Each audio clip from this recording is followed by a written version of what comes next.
Order! Order, I say!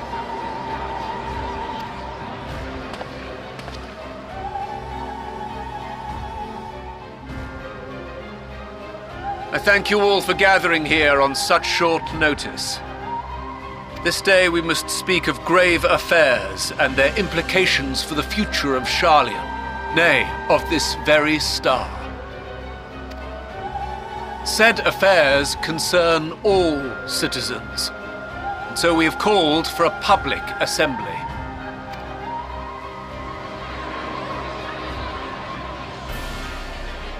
You may have heard rumors of the Telophoroi and the havoc these madmen wreak abroad. Under normal circumstances, we would pay little heed to petty disturbances outside our borders. The final days, however, are another matter altogether. For we dare not ignore these prophetic words of Eld. The End-Bearers will come, ushering chaos and calamity. The final days descend and devour the very star.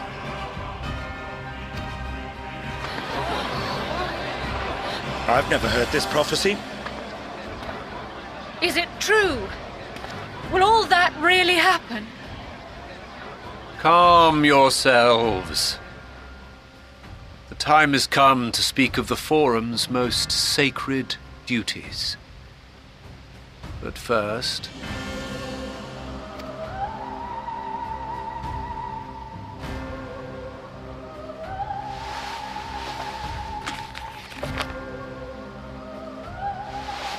Give voice to the voiceless. Let bindings be unbound. By unanimous decree, I declare the enchantment broken.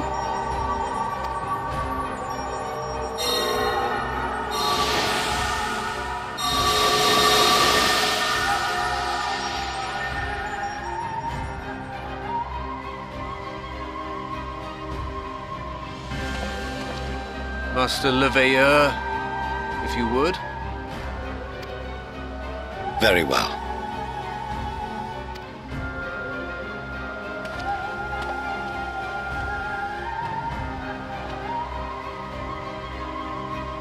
"270 years ago, our forebears began an expedition in the Dravanian hinterlands, in search of a route to access the ethereal sea. This much is public knowledge. Their findings, however, would become the Forum's most closely guarded secret.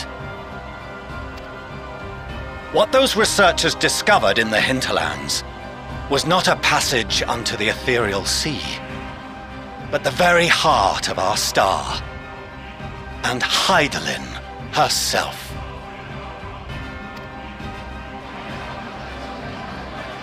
She spoke to them of a calamity that would extinguish all life, and of a means by which we might be spared.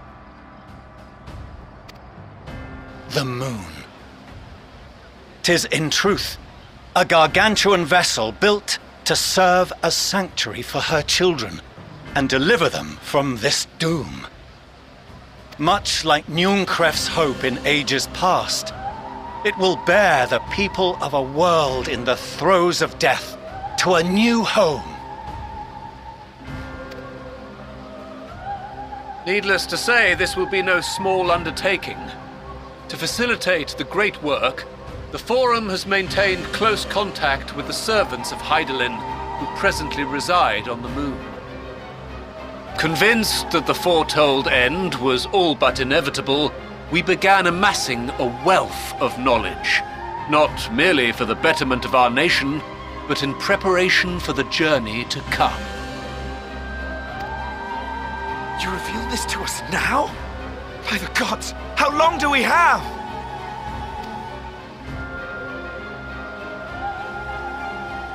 While we cannot say with certainty, we believe the hour to be nigh. We received a transmission from the moon suggesting as much not long ago. Which is why we must in earnest begin preparations for the great exodus. For his impressive contributions, and the leadership he demonstrated during our withdrawal from Dravania, we have elected Master Leveilleur to oversee this initiative.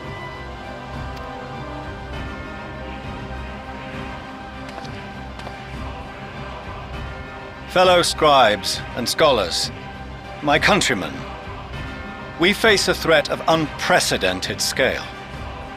We must challenge the trials before us with composure and conviction if we are to find salvation.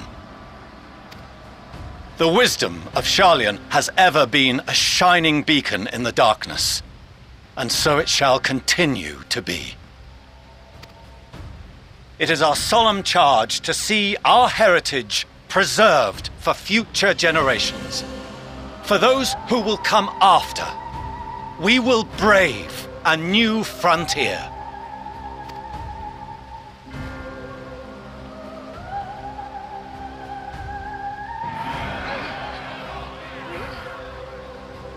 Administrative edicts will be relayed to all major institutions ere long. In the meantime, carry on with your duties.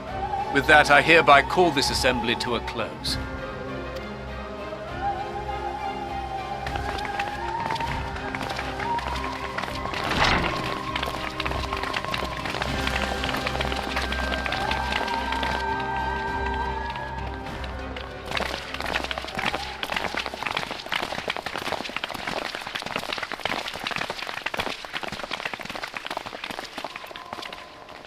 Do you remember what Mother told us when we visited home?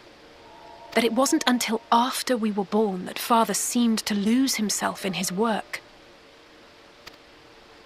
If that great work of his was the evacuation of this star, then...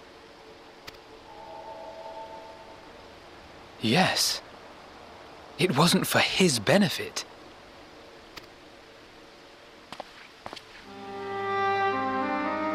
Would you mind waiting here a moment? I wish to speak with Father before we leave.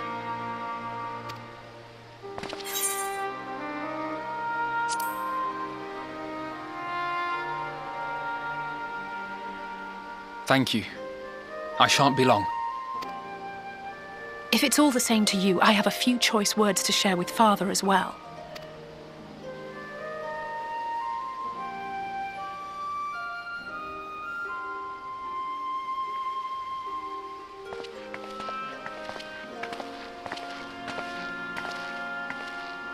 So, come to call us cowards and bid us join your fruitless battle against the inevitable.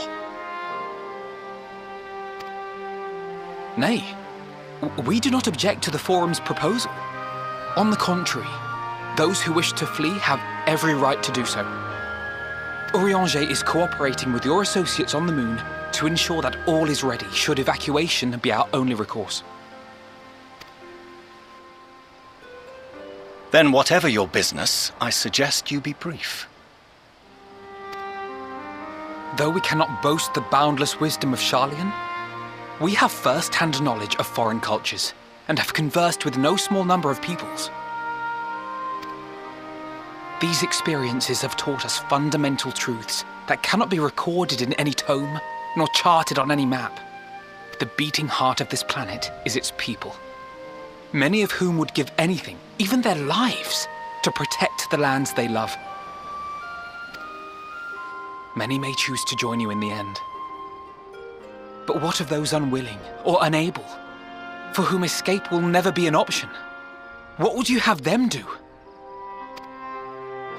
To ignore the plight of those one might conceivably save is not wisdom, Father. It is indolence. This is why we choose to fight.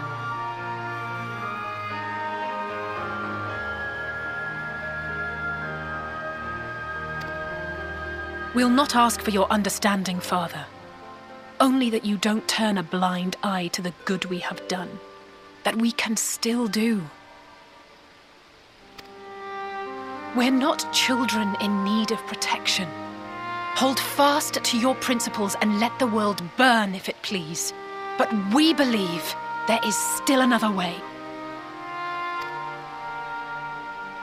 And if there is, we will find it. You see if we don't.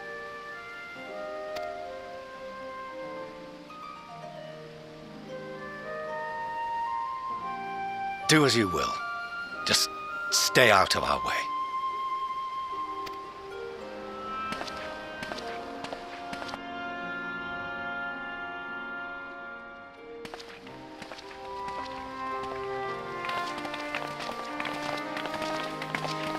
Were he not so consumed with self-righteousness, he might tell you how proud he is of you both.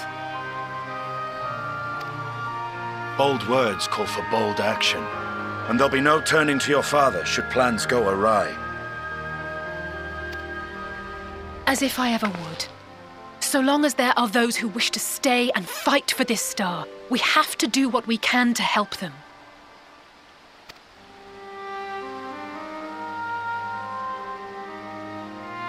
And if we're to do that, we'll need to be well rested. Wouldn't you agree? And having triumphed over what we once thought to be the source of all evil, I can think of no one in greater need of at least a dozen winks.